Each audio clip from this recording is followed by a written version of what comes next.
Mari kita berdoa. Bapa di dalam surga, Engkau Allah yang selalu mau berbicara kepada kami.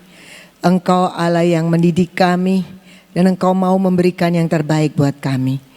Biarlah lewat firman-Mu ini kami boleh menangkap setiap isi hati-Mu Tuhan. Bagaimana kami bertindak, bagaimana kami boleh menghidupi kehidupan kami selaku orang percaya.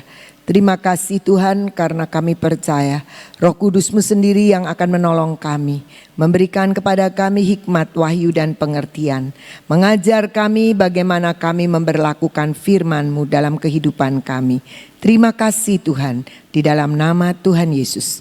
Amin. Shalom saudara-saudara. Selamat pagi.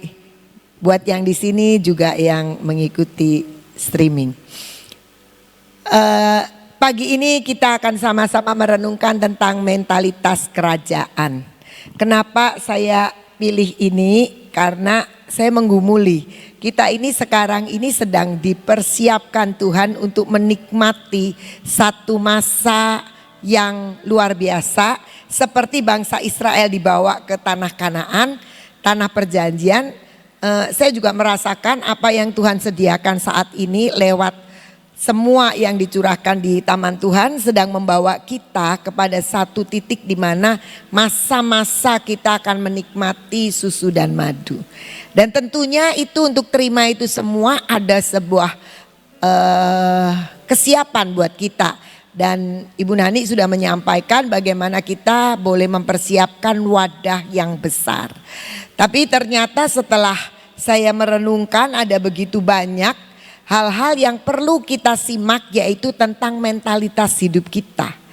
Apa sih mental itu? Mentalitas itu adalah cara berpikir.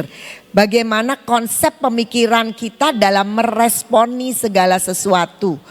Yaitu bagaimana kita meresponi keadaan kita sendiri. Kadang-kadang kita meresponinya tidak dengan hal yang tepat. Nah, apalagi ya kembali kepada apa yang saya lakukan, pelayanan yang Tuhan percayakan di sekolah. Terlalu banyak saya berjumpa dengan orang-orang Kristen. Karena sekolah kami sekolah Kristen, jadi mayoritas pasti orang Kristen. Yang dalam hal bicara ya mungkin memang cuma kepada kami sekolah. Karena takut banget kalau suruh bayarnya mahal. Jadi dia memiskinkan diri. Tapi satu hari saya bertemu dengan seorang ibu.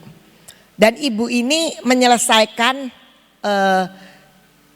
anaknya sekolah baru lulus gitu. Baru lulus. Dia itu bilang cerita begini.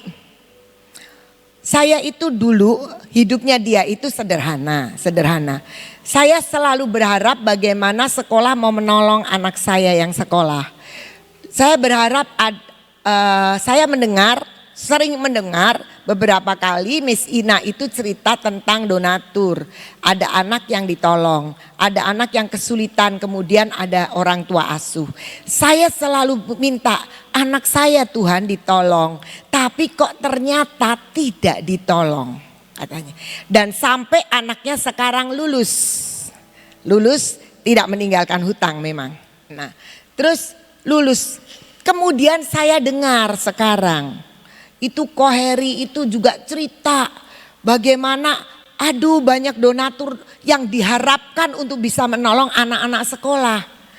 Kok anak saya lulus baru ada yang begitu ya, kata dia gitu. Terus dia bilang begini, kenapa ya Tuhan itu kok enggak memberi kesempatan saya tuh terima pertolongan itu. Saya waktu ngobrol begitu saya bilang, pikiran kamu kok kebalik ya. Mestinya kan bersyukur saya bisa sekolah dan saya bisa menyekolahkan dan sampai anak lulus saya tidak ditolong oleh manusia. Tapi dia nggak ninggalin hutang kan berarti dia ditolong sama Tuhan. Jadi saya bilang pikiran kamu kok kebalik. Nah menurut saya ini adalah soal mentalitas. Mentalitas yang pengennya dibantu, aduh bahagia sekali kalau kayak itu dikasih pertolongan. Alkitab bilang terlebih berkat memberi daripada menerima. Ini sih belum memberi, ini kemampuan dan kewajiban yang bisa dipenuhi. Nah seringkali kita juga begitu, tanpa kita sadari kita lebih bersandar kepada pertolongan-pertolongan manusia. Saya cuma jawab begini, kalaupun waktu itu ada orang bilang, nih bayarin anak, saya nggak akan pilih kamu loh. Saya bilang gitu, ini belum doa nih, kalau mikir tidak akan pilih kamu. Kenapa? Kamu suami istri masih kuat, masih sehat. Satu. Yang kedua, kata saya gitu. Yang kedua, saya lihat kamu tuh banyak nganggurnya. Kalau udah jungkir balik kepala jadi kaki, kaki jadi kepala masih nggak cukup. Lah itu mungkin menjadi prioritas. Nah sering kali kenapa terjadi seperti itu? Karena mentalitas. Kita suka sekali kalau dikasih yang murah. Seorang ibu datang membawa anaknya yang ketiga. Anak pertama dan keduanya itu sudah sekolah di kami dan SMP lulus, entah SMA-nya kemana, meninggalkan hutang yang banyak. Pergi aja begitu aja. Saya tidak tahu kenapa dia bisa sekolah di tempat lain. Sekarang mau masukin anak yang ketiga, minta yang murah. Dan saya mau kasih catatan, dua suami istri bekerja, masih muda. Terus kemarin sudah deal sama kami beberapa waktu yang lalu. Kemarin dia WA saya dan minta uang sekolahnya sudah deal nih. Uang sekolahnya minta lebih murah lagi. Bahkan yang dia minta itu sama dengan uang sekolah anak guru. Kami itu kalau beri anak guru tuh tetap bayar guru. Tapi dengan yang murah sekali. Saya bilang gak bisa. Satu, sudah perjanjian.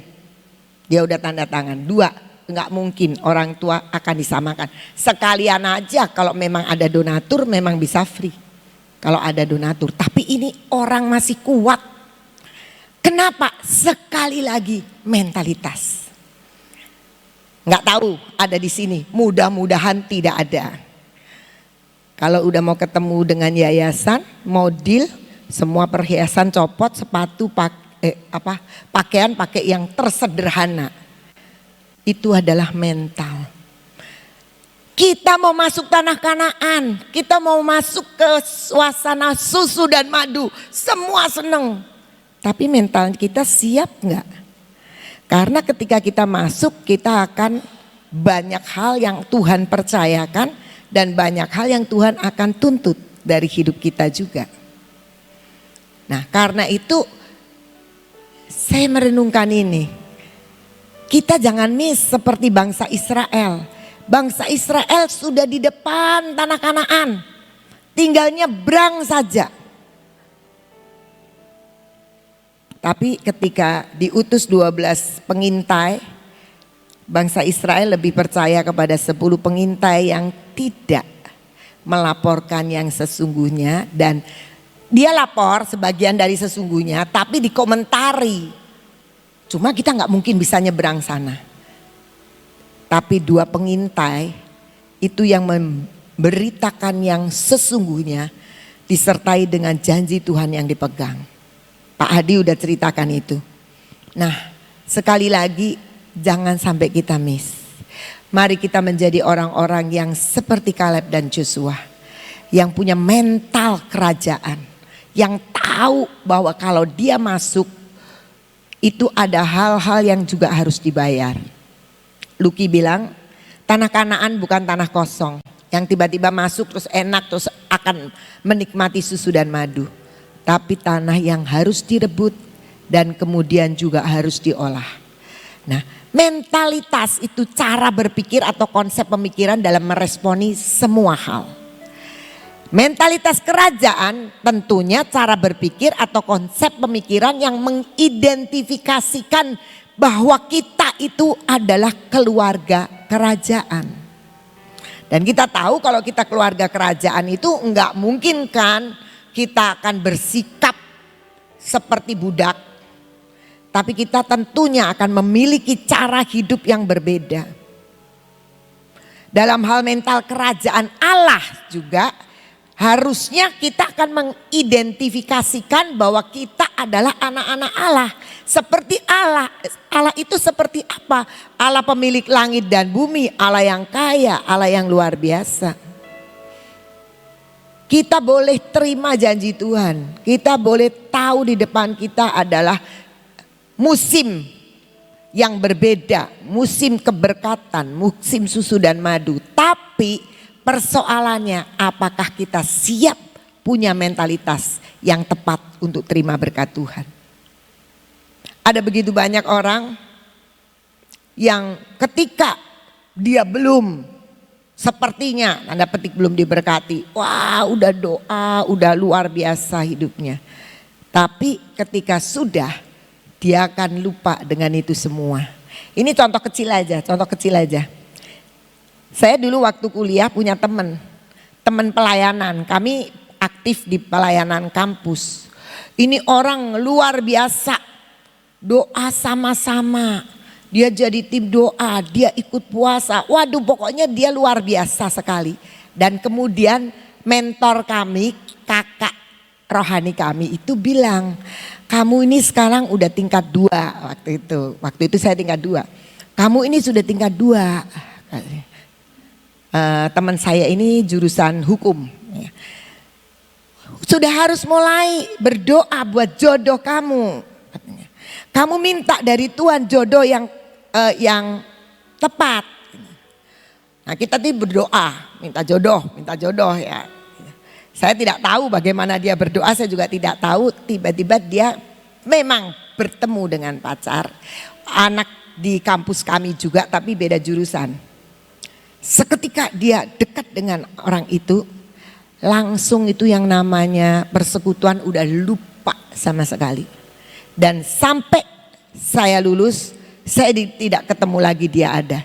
Ketika kita ketemu, kita deketin, ayo kembali lagi, bawa itu teman deketmu itu, gitu. Dia cuma ketawa aja dan akhirnya saya tidak pernah ketemu lagi. Mentalnya tidak siap untuk terima. Saya tidak tahu, saya nggak bilang itu jodoh bukan dari Tuhan, tapi yang pasti itu tidak membawa kepada dia dekat kepada Tuhan. Nah, seringkali dibutuhkan mentalitas, dan mentalitas untuk terima semua yang dari Tuhan adalah mentalitas kerajaan.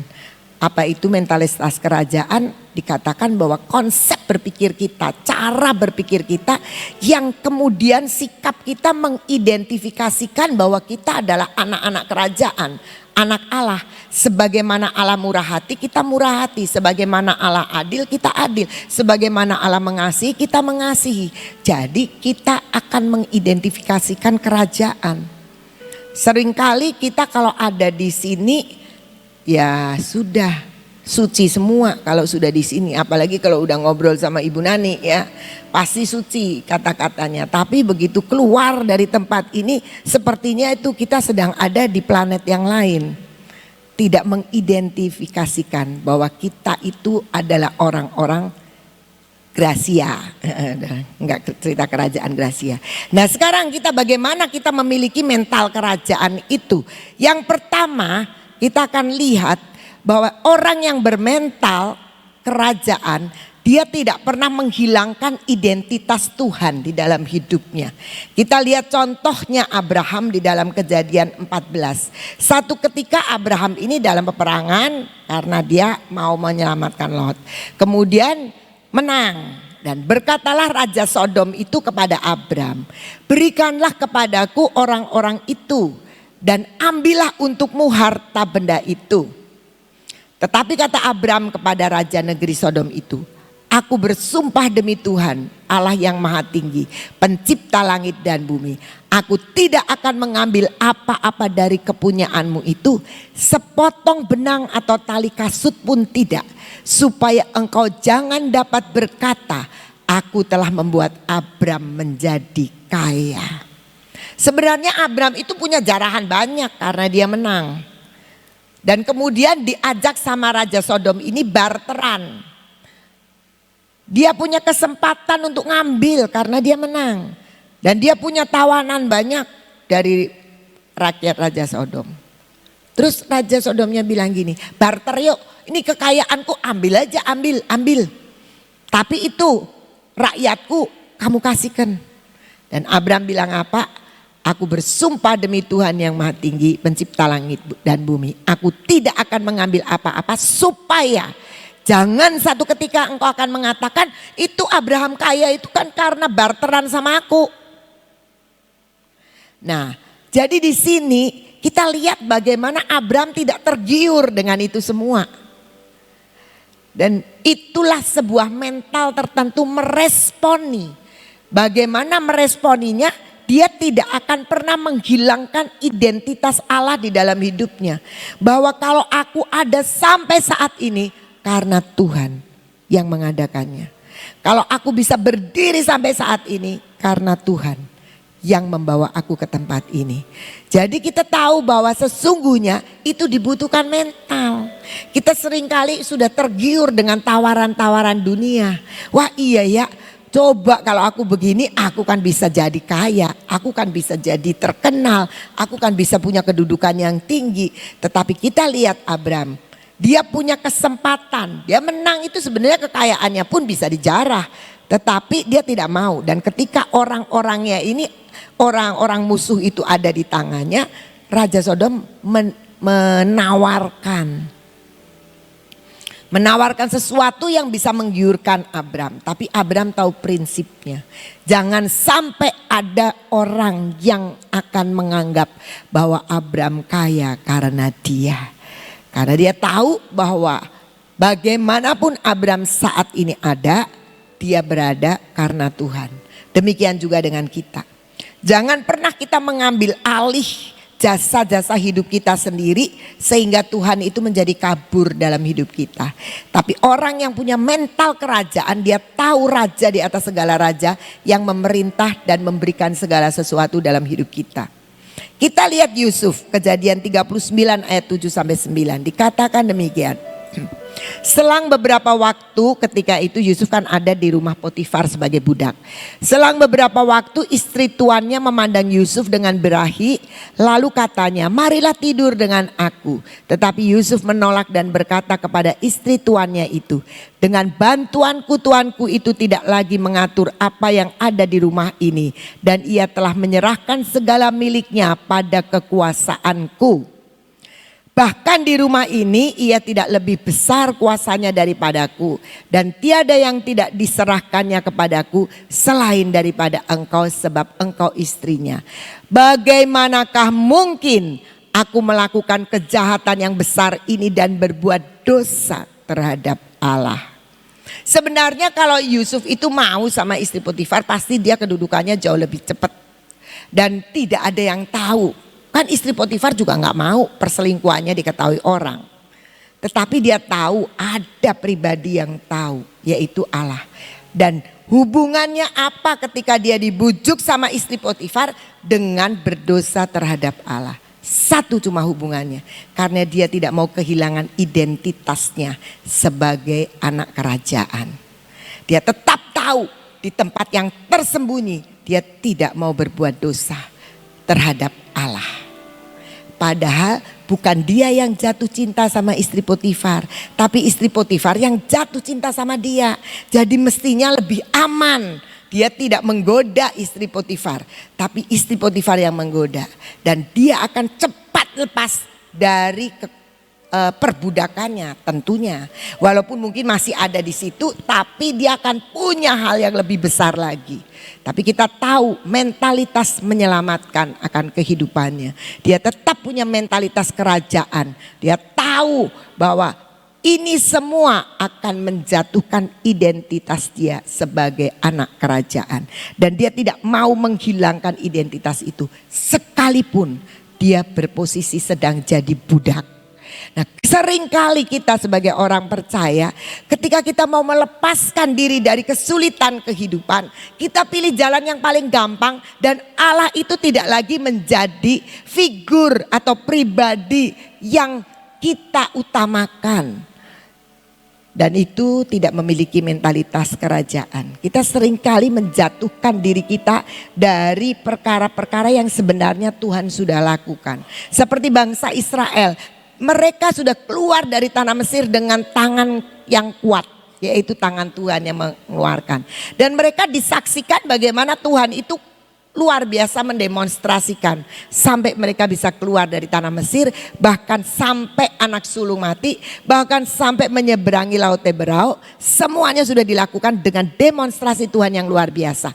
Tapi ketika ada sebuah kesulitan, identitas daripada Allah yang besar itu nggak pernah nampak lagi.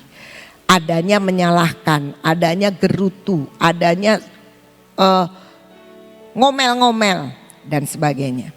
Nah, mari kita belajar hidup kita, kalau kita mau memiliki mental kerajaan, kita tidak boleh menghilangkan identitas kita sebagai orang percaya. Apa sih anak raja di atas segala raja? Enak dong anak raja di atas segala raja, pasti enak. Cuma kita harus melewati banyak, seperti bangsa Israel mau masuk ke tanah Kanaan harus melewati padang gurun, sebuah proses. Dan sebenarnya nggak jauh-jauh, nggak lama-lama, sudah di depan, tapi mentalnya belum siap untuk masuk. Mari kita belajar untuk memiliki mental kerajaan. Yang kedua, kita lihat, kita itu sebagai anak-anak kerajaan harus giat, rajin dan bertanggung jawab atas investasi Tuhan. Seringkali kita itu nggak sadar bahwa Tuhan itu berinvestasi di dalam hidup kita. Kita lihat Tuhan Yesus ya, dia bilang begini di Yohanes 5 ayat 17. Tetapi ia berkata kepada mereka, Bapakku, Tuhan yang di surga, Bapa di surga, bekerja sampai sekarang, maka aku pun bekerja juga. Jadi saudara-saudara, kita bisa lihat bagaimana Yesus memberikan teladan bahwa Bapa di surga itu bekerja sampai sekarang. Dia mengerjakan banyak hal untuk memberkati kita. Dan sampai saat itu juga Tuhan bilang, aku pun harus bekerja. Ibu rumah tangga bekerja nggak? Bekerja. Ketika dia mengurus rumah tangga dengan baik. Tapi ada seringkali kita berpikir pelayanan ini lebih penting. Anak-anak sih ngurusin dewek, gede dewek. Kenapa?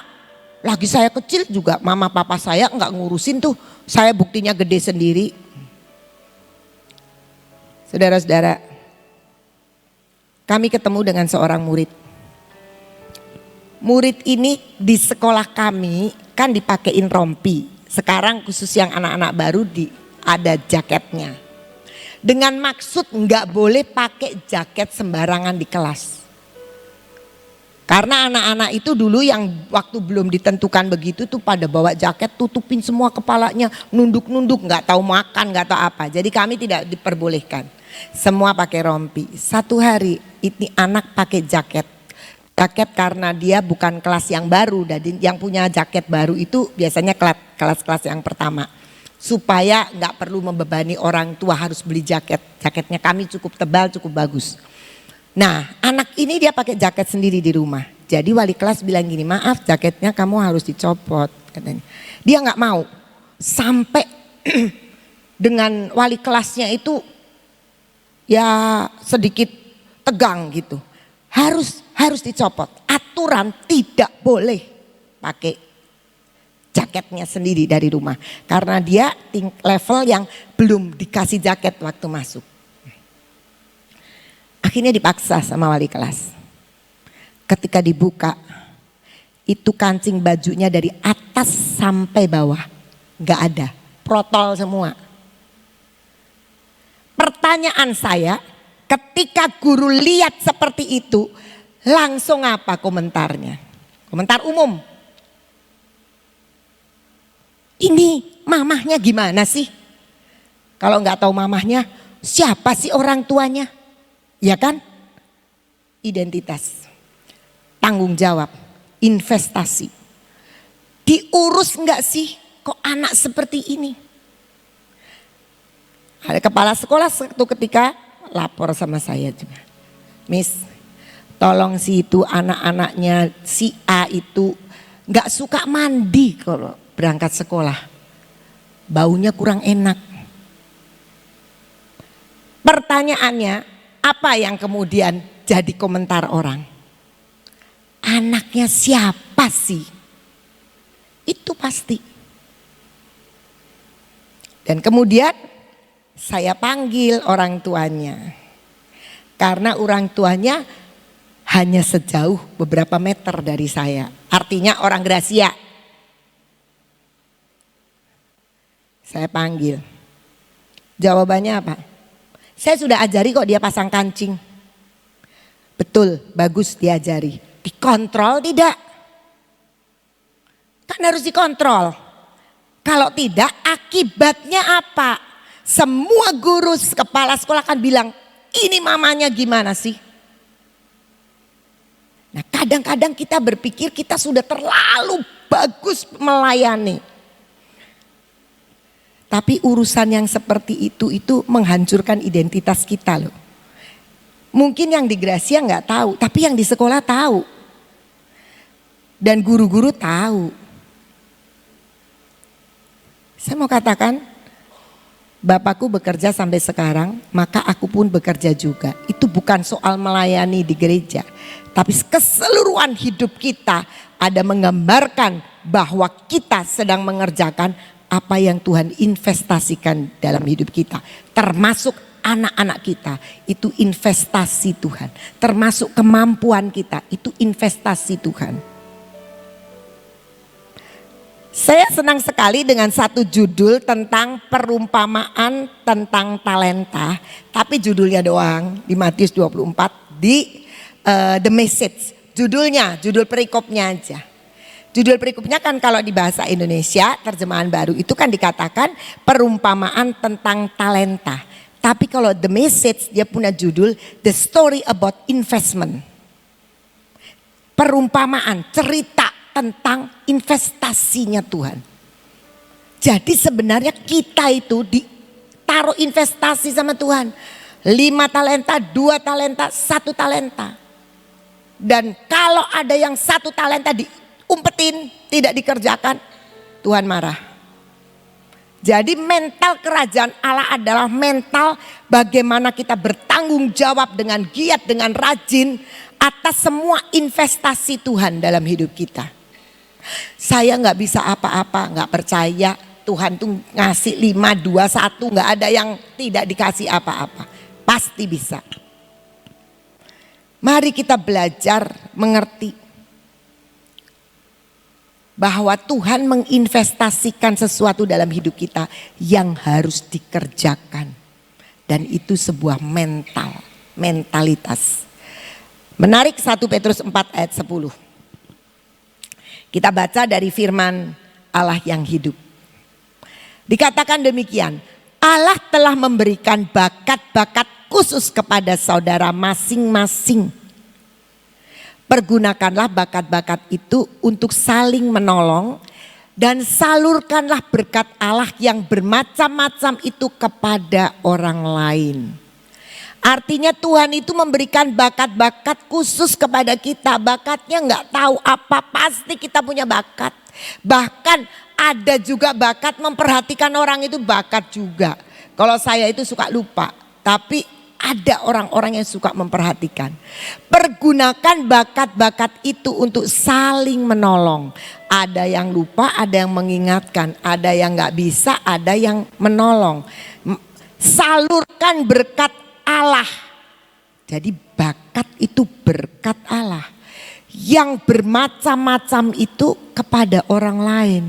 Biarlah bakat kita, apa saja bentuknya bakat kita, bisa menjadi berkat buat orang lain. Mungkin bakat kita ngomong, jangan dipakai untuk ngomel, tapi pakai untuk memotivasi orang lain. Mungkin bakat kita bakat kita musik, mari kita bermain musik menyukakan orang lain. Bakat kita nyanyi, ya bernyanyilah untuk orang lain, untuk pelayanan dan sebagainya.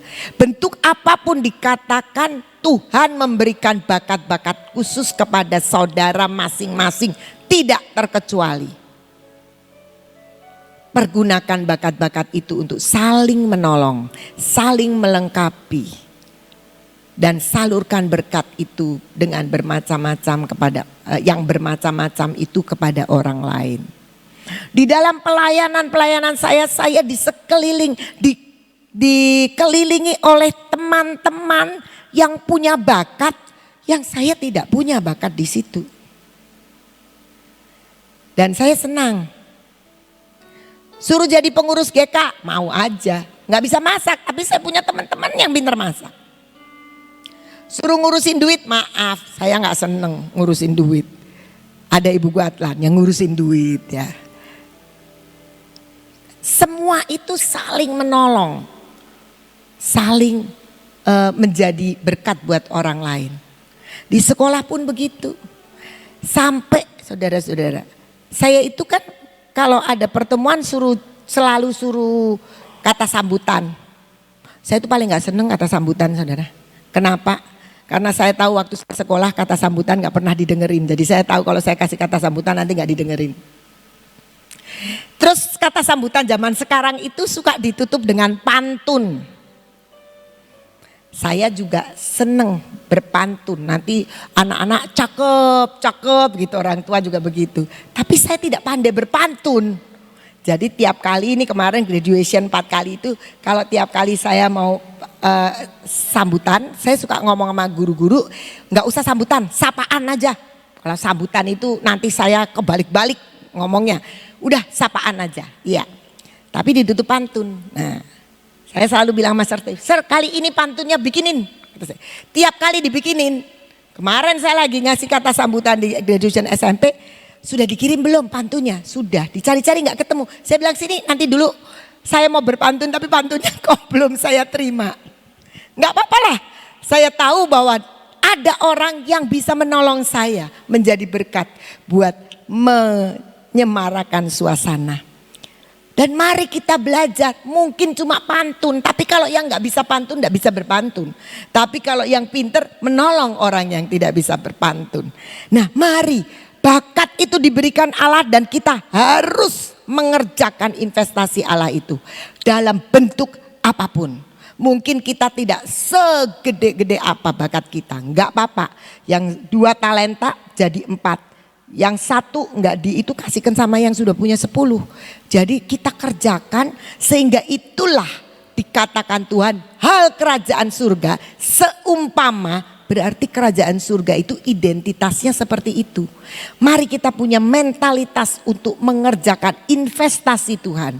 Dan itu adalah salah satu investasi kita. Yang terakhir, hidup dalam legalitas. Nah ini yang suka lupa. Apa itu legal? Legal itu sesuai undang-undang, sesuai hukum atau sah. Banyak orang Kristen hanya demi dapat uang sekolah murah rela ngebohong. Kasihan ya. Satu ketika ada ibu-ibu datang ke tata usaha bilang pengen ketemu saya. Pengen ketemu apa? Ditanyakan urusannya apa? Urusannya adalah kenapa kok itu orang kaya uang sekolahnya murah. Itu kalau ke sekolah anak bawa mobil kok uang sekolahnya murah. Itu anaknya cuma 1 kok uang sekolahnya murah. Saya bilang nggak mau ketemu saya. Kenapa? Kalau cuma dilaporin begitu, sampaikan aja jawaban saya. 1, saya bukan Tuhan, saya tidak bisa tahu kalau orang tidak jujur sama saya. Mungkin memang saya tidak adil, ya yang adil cuma Tuhan. Yang kedua, urusannya apa kamu ngurusin orang lain? Saya kan anaknya 3, saya kan hidupnya miskin. Lah wong anak 3 yang dibikin pinter 3 kok. Pengennya yang 1 dinaikin. Dan ketika saya lihat, saya tetap lihat. Uang sekolah dia tidak murah, cukup mahal. Cuma karena 1, ya dibanding sama yang anaknya 3 ya jumlah bayarnya murah yang 1. Tapi saya bilang, itu sebenarnya hidup tidak dalam legalitas. Hidup yang wajar itu ya ketika kamu bertemu dengan yayasan, menawar dan kami setujui dan tanda tangan selesai. Nggak usah ngusik-ngusik orang lain. Saya cuma bilang gini, tolong bilang sama tata usahanya, kasih tahu siapa orang-orang yang kamu anggap uang sekolahnya kurang mahal. Ditulis saja, saya tidak akan menurunkan Anda, tapi saya mau panggil yang ini, biar nanti ribut ya. Tapi maksudnya karena dia pengen murah, dia menjatuhkan orang lain. Itu tidak sesuai dengan hukum Tuhan. Dikatakan mujurlah orang yang melakukan urusannya sewajarnya. Dia sudah datang kepada kami, dia sudah deal kepada kami, dia sudah tanda tangan, selesai. Lakukan aja kewajibannya, jangan ngelihat orang lain. Banyak orang Kristen hidup tidak dalam legalitas, dia tidak dalam undang-undang yang seharusnya. Dan itu sangat penting dalam kehidupan kita. Ada lagi yang lapor sama saya, Cici, dia tuh utang sama saya, tapi kalau ditagih dia lebih galak dari saya. Hati-hati loh, saya tidak tahu ada nggak di sini. Tapi kalau punya utang ditagih nggak boleh lebih galak, wong utang. Dan itu hidup di luar legalitas. Kalau utang belum bisa bayar ya minta maaf, jangan marah. Cerewet sekali sih kamu tuh nagih-nagih terus. Lah wong mau nagih duitnya sendiri ya boleh-boleh aja. Mau pagi siang sore nagih ya boleh aja. Dan tetap kita dalam posisi bahwa kita harus benar.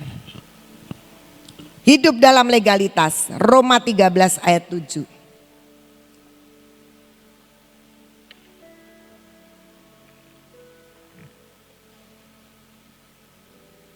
Bayarlah kepada semua orang apa yang harus kamu bayar. Pajak kepada orang yang berhak menerima pajak. Cukai kepada orang yang berhak menerima cukai. Rasa takut kepada orang yang berhak menerima rasa takut. Dan hormat kepada orang yang berhak menerima hormat. Kalau kita nggak cerita soal duit ya, tapi kita cerita soal apa? Soal rasa takut dan hormat kepada orang yang berhak menerima hormat. Terkadang kita itu kurang ajar sama pemimpin kita, padahal dia berhak untuk kita hormati. Satu ketika ada seorang guru ya, dia marah-marah kepada kepala sekolah dan dia akhirnya sakit. Saya dilapori, saya datang. Saya bilang, sakitnya kamu itu kayaknya loh karena stres. Kamu ada stres apa gitu. Terus dia bilang, iya karena saya kesel sama kepala sekolah. Kenapa? Kepala sekolah saya kok enggak pernah muji saya. Terus saya tanya ke kepala sekolah, kok gampang sekali ya, simple. Puji aja dia. Kata kepala sekolah, yang dipuji apa ya, wong prestasinya enggak ada. Bingung saya. Dan akhirnya singkat cerita, ternyata dari ungkapan kepala sekolah, dia adalah salah satu guru yang sangat tidak menghormati dengan kepemimpinan. Dan dia hidupnya banyak masalah. Belajar kita memberikan rasa takut dan hormat kepada yang berhak menerima hormat. Siapa yang berhak? Mau jeleknya kayak apa? Tetap pemimpin itu berhak terima rasa hormat. Perkara kita tidak setuju dengan keputusan pemimpin, itu bisa dinegosiasi, bisa didoakan, bisa disampaikan. Tapi rasa hormat tetap harus diberi. Itu legalitas. Legalitas. Nah, kita seringkali sebagai orang percaya tidak memperhatikan soal legalitas ini. Dan kita seringkali tetap maunya kita. Dia begitu, layak enggak sih dia dihormati? Ya kalau tetangga yang enggak ada hubungan ya boleh aja bilang begitu. Tapi selama kita ada dalam sebuah organisasi atau apapun, ya kita harus belajar menghormati. Apalagi pemimpin, teman aja kita harus saling menghormati dan tidak saling menjatuhkan. Karena itu mari kita hidup. Ketika kita mau memiliki mentalitas kerajaan, maka ini hanya diantaranya ya, karena hanya 3. Jangan menghilangkan identitas Allah. Dan kita harus tahu Allah sudah berinvestasi dalam hidup kita. Dan kita harus menjadi pengelola investasi. Dan hidup di dalam legalitas. Kenapa Yusuf tidak tiba-tiba jadi penguasa Mesir? Kenapa Daud sudah diurapi kok enggak tiba-tiba jadi raja? Dia harus melewati sebuah proses sampai benar-benar pembentukan mentalnya jadi untuk menjadi mental raja. Jadi hati-hati kalau kita mau masuk tanah Kanaan, kita akan dipenuhi dengan susu dan madu dan kita akan mengalami begitu banyak berkat. Mental kita harus benar-benar mental, orang yang siap terima berkat Tuhan. Itu sharing saya. Tuhan Yesus memberkati kita. Saya berdoa supaya kita semua punya mentalitas kerajaan surga. Ya. Mentalitas kerajaan itu sangat penting karena apa? Menunjukkan, kalau mentalitas kerajaan itu menunjukkan dari mana engkau asalnya. Ya. Begitu saudara itu sudah terima Yesus sebagai juru selamat, firman Tuhan katakan engkau berpindah daripada mati kepada kehidupan. Ya. Engkau sudah berpindah daripada satu tempat ke tempat yang lain. Jadi sudah berpindah identitas. Warga negaranya berpindah. Jadi kalau saudara itu merasakan bahwa saudara itu adalah warga negara kerajaan surga secara rohani, ya, saudara harus punya mentalitas kerajaan surga. Apa yang menjadi mentalitas Kristus itu harus menjadi mentalitas kita, saudara. Ya, jadi tidak membikin malu, tidak bikin malu akan kita itu warga negara siapa gitu. Kita itu anaknya siapa. Seperti Ibu Ina tadi katakan, kalau anaknya nggak benar, anaknya siapa sih? Kalau nakal, anaknya siapa sih? Gitu ya. Tapi kalau kita baik, wow, anaknya siapa ini? Begitu luar biasa. Nama Tuhan dipermuliakan.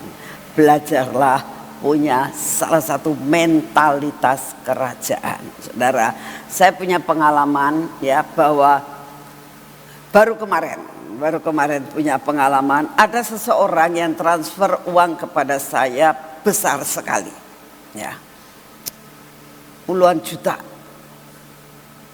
Saya sebelumnya itu dia cerita-cerita tentang segala sesuatu. Saya bilang ini pasti salah transfer, ya.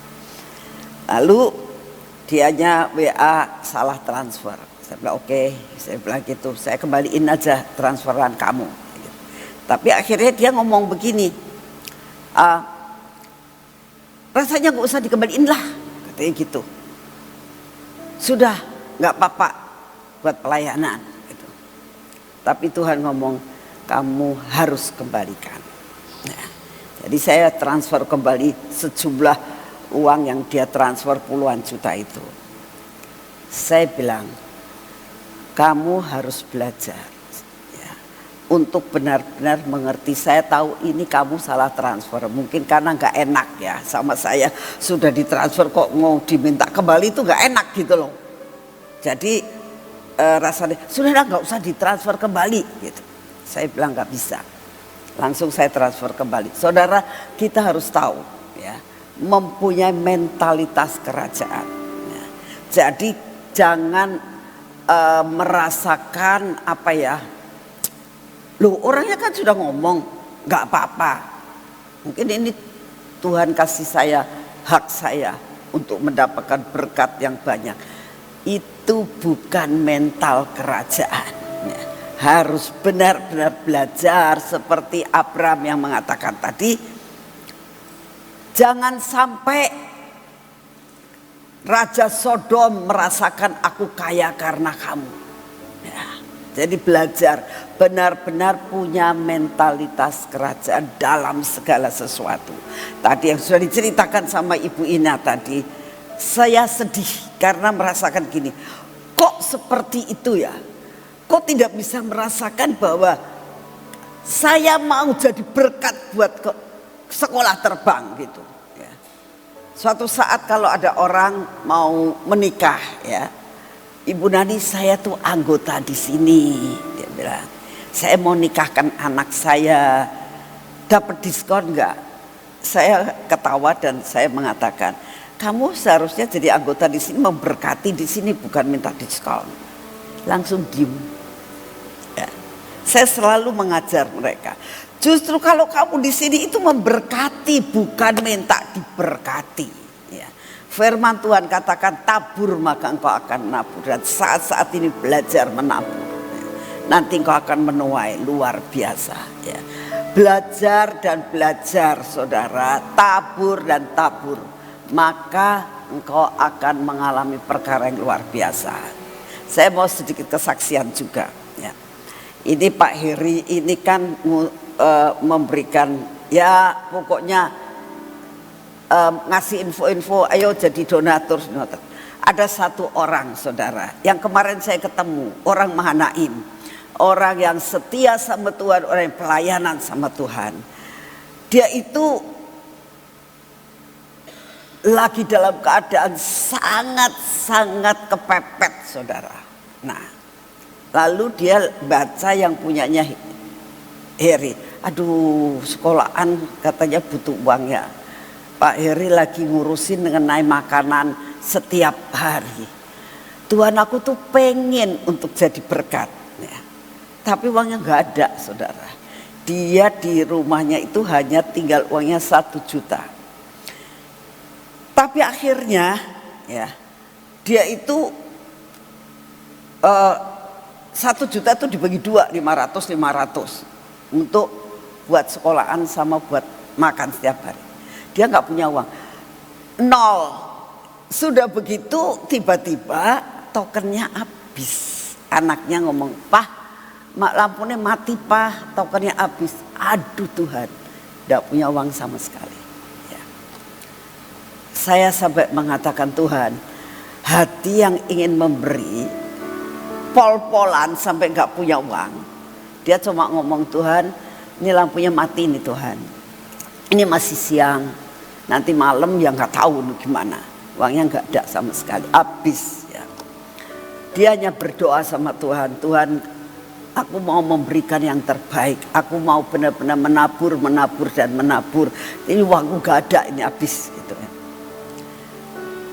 Tuhan tidak pernah meninggalkan. Tiba-tiba dia itu ada orang yang ngasih uang ditransfer itu 3 juta. Nah, dia bilang Tuhan aku ngasih 1 juta, kau kasih 3 juta. Jadi akhirnya dia bisa beli token, saudara. Dan dia merasakan Tuhan, kau tahu aku tuh masih banyak kebutuhan, tapi aku belajar untuk punya mentalitas kerajaan surga, mau tetap menabur sekalipun dalam keadaan kekurangan, saudara. Dan kemarin ini waktu dia ketemu saya di Mahanaim, saya bilang ini orang benar-benar cinta Tuhan dalam keadaan seperti itu. Dan dia waktu dalam keadaan down, istri yang ngomong, ayo tetap kita bangkit ya, mencapai destiny kita. Jangan kita berhenti sampai di sini. Saling menguatkan, saudara. Nah, itu mentalitas kerajaan. Tidak memikirkan akan segala sesuatu, tapi percaya aku mau menjadi berkat. Saya berdoa, biarlah kita semua itu ngerti. Aku ditempatkan di sini bukan untuk minta fasilitas. Ya, aku ditempatkan di sini supaya aku jadi berkat. Amin. Amin. Coba katakan amin yang keras coba. Mau jadi berkat atau mau minta fasilitas? Kalau fasilitas mintanya sama Tuhan, jangan minta sama yayasan. Yayasan di sini adalah kita harus jadi berkat. Amin. Jadi berkat. Jangan minta fasilitas. Aku sudah begini, aku sudah melayani, aku sudah begini, dapatnya apa? Lu kok lucu ya? Dapatnya apa? Ya dapat dari Tuhan. Ya, jangan minta fasilitas, tapi beri apa yang kita bisa beri. Amin. Yuk kita berdoa. Bapa, terima kasih untuk firman-Mu, betapa hamba-Mu sedih sekali Tuhan kalau setiap orang merasakan minta fasilitas Tuhan.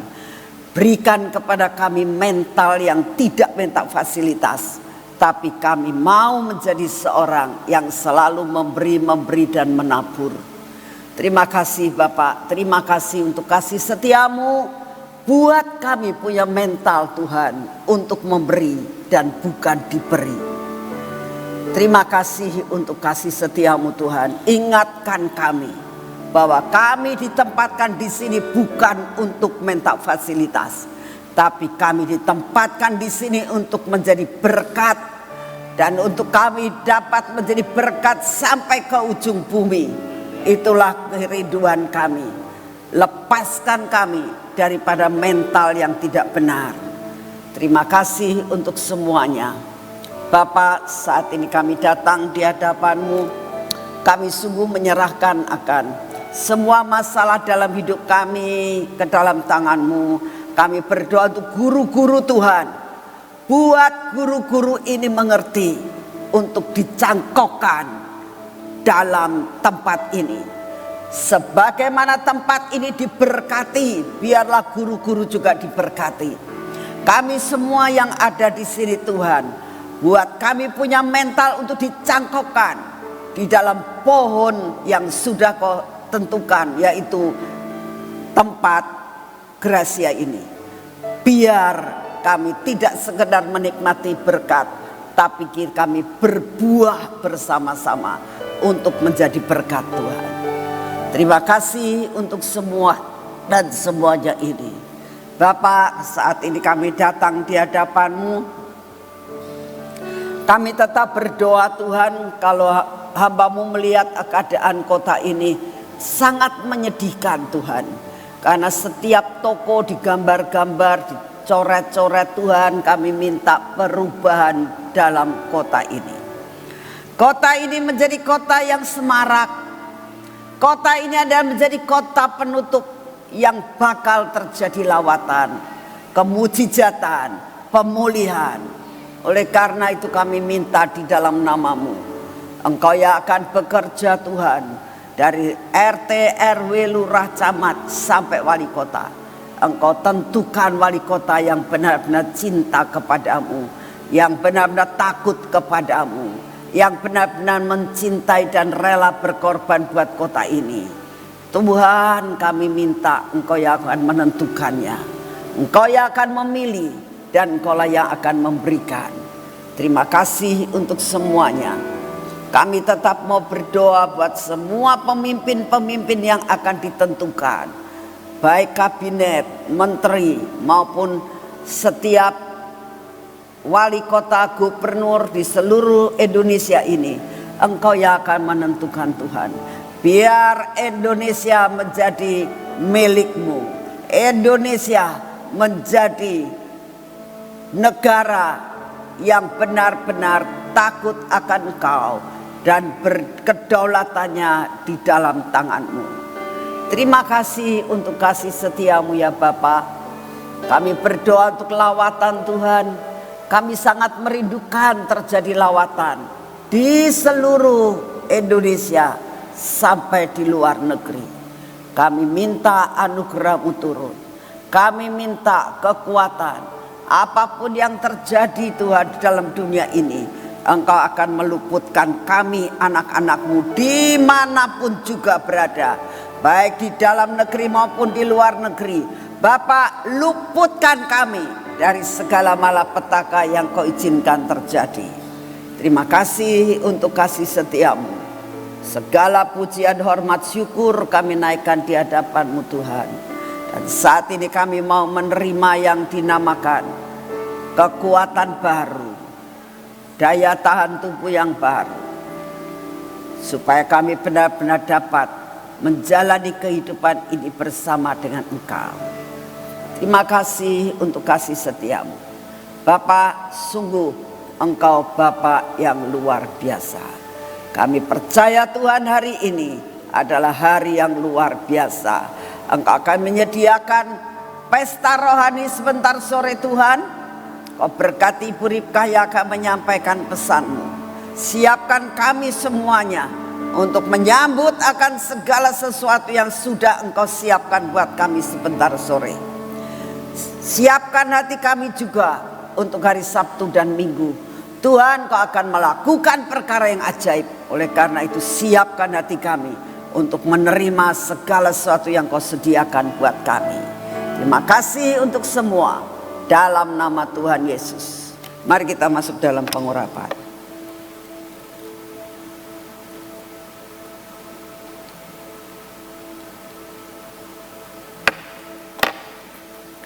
dalam nama Tuhan Yesus. Biarlah pengurapan belenggu cinta ini Tuhan memasuki dan menguasai seluruh hidup kami. Mata kami, telinga kami, bibir, mulut kami, dan hati kami. Lakukan seperti yang Engkau mau. Semua yang tidak baik dalam hidup kami Engkau hancurkan Tuhan. Kau berkati tangan kami dan kaki kami ini Tuhan. Biarlah sepanjang hidup kami hari ini penyertaan-Mu sangat sempurna atas hidup kami. Kami mengalami perkara-perkara yang ajaib dalam hidup kami. Dan kami berjalan bersama-Mu Tuhan. Terima kasih untuk kasih setia-Mu. Di dalam nama Tuhan Yesus kami menerima berkat yang luar biasa. Amin. Selamat pagi, Tuhan memberkati saudara semuanya.